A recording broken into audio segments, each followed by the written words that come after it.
Hey guys, this is Ecclesiastes, chapter 3. To everything there is a season, and a time to every purpose under the heaven.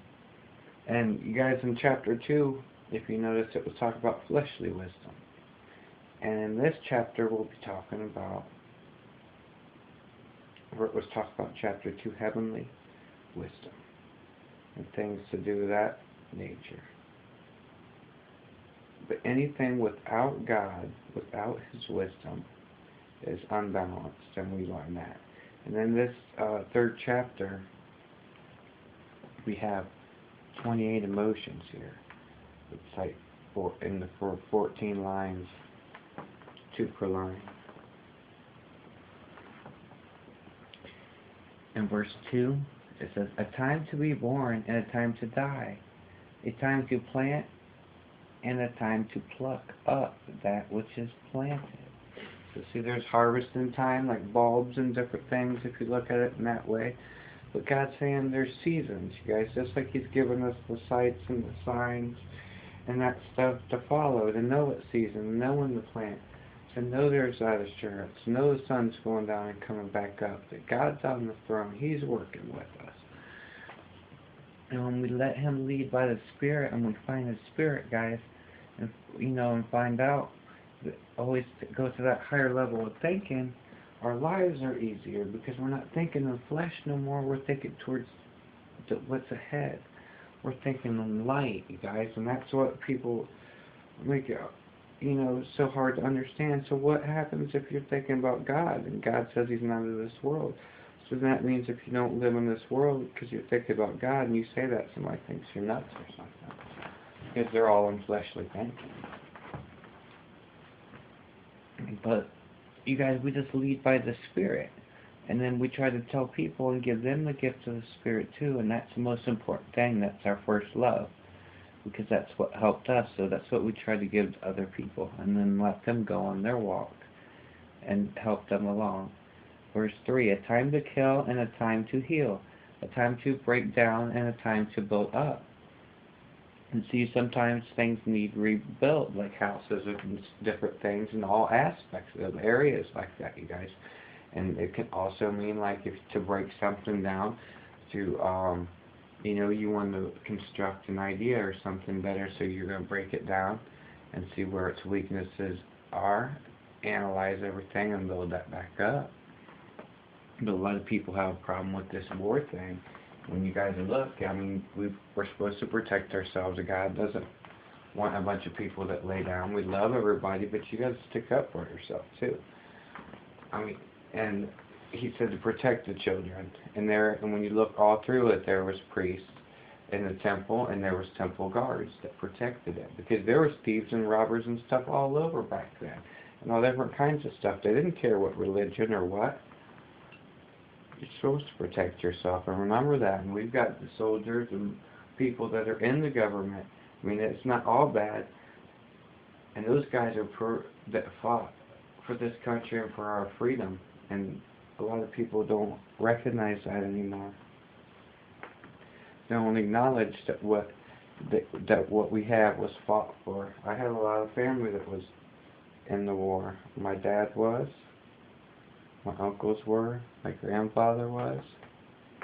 So everything nothing is free. Just like Christ on that cross, that came at a cost, a great one, for our sins. And I appreciate it, and I love Him very much. Okay, and we got verse 4, a time to weep and a time to laugh, a time to mourn and a time to dance. So that's He says to weep and to laugh, like mourning, and we'll go through these emotions, but we just got to remember, especially in death, that there's that higher level where they're at, because that'll stay on us, and we'll continue to keep mourning and mourning and mourning, and it's good to mourn and to have its period, and it takes time to work with things, with loss. I worked with that a lot.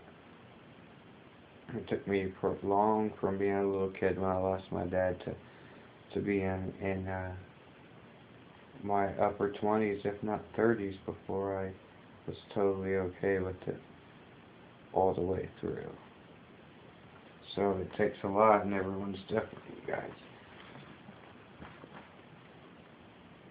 So there's a time to cast away stones. That means to throw them out, gather them up, get them out of the way of your field when you're tilling or building, trip up, or in your yard where you dwell, and you gather stones together. A time to embrace, and to build them up like a wall, and a time to refrain from embracing. There's time to scatter them out, to use them as marking points. A time to get and a time to lose.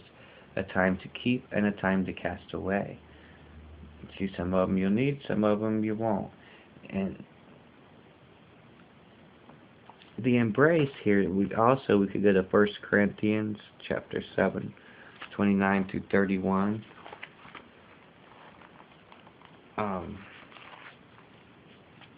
Chapter 7.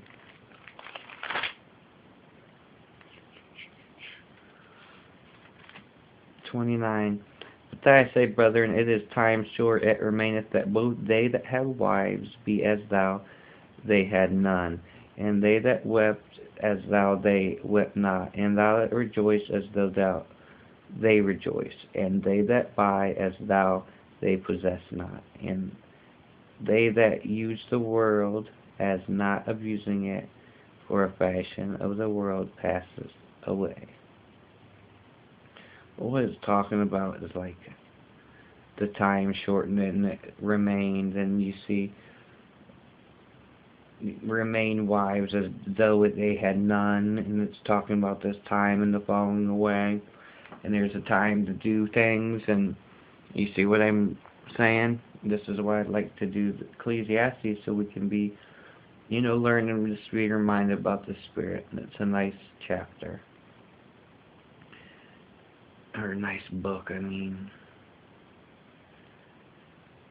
Okay, in verse 7, a time to rend and a time to sow, and a time to keep silent and a time to speak. So know like what the problem is and stuff when we are trying to help people before we just go off. Sometimes we get worried and we jump ahead because we get so anxious and involved in wanting to help people. We forget that we're just supposed to aid people in a system and really find out the problem and look way into it before you can give your advice, so that way you can always have a better and look into it. So these are all things we develop as we go along, learning and becoming a person and a spirit person in the sense of our thinking, directing it. The more practice we got directing our thinking and living our life in that direction towards God, it's like a daily effort. And in that way we can heal people, because we can help them through applying what we have to certain situations and different things like that. But it's like jumping the gun, and different things here. I mean, this chapter 3 says a lot. You could go on and on and on with different things. And the word, it says world too, in like chapter 2, that meant infinity, like where it says the man goes, and then the next one comes, and so it is, and on and on. In the world, that was infinity. So it's even looking on to that time that was all the way back, and even to this time that all is coming ahead. Okay, and it says verse 8, a time to love and a time to hate, a time of war and a time of peace. What profit has he that worketh in that wherein he laboureth? What do you keep? What can you take with you? So when we're out here in the world, we should be doing it, in spirit, so we make everything count for something. And rent was to mourn back there, and that to hate, and to speak up there. You guys, we got verse 10 right here. I have seen the travail which God has given to the sons of men to be exercised in it, and the captivity, and we'll pick it up in the next video, verse 11, chapter 3.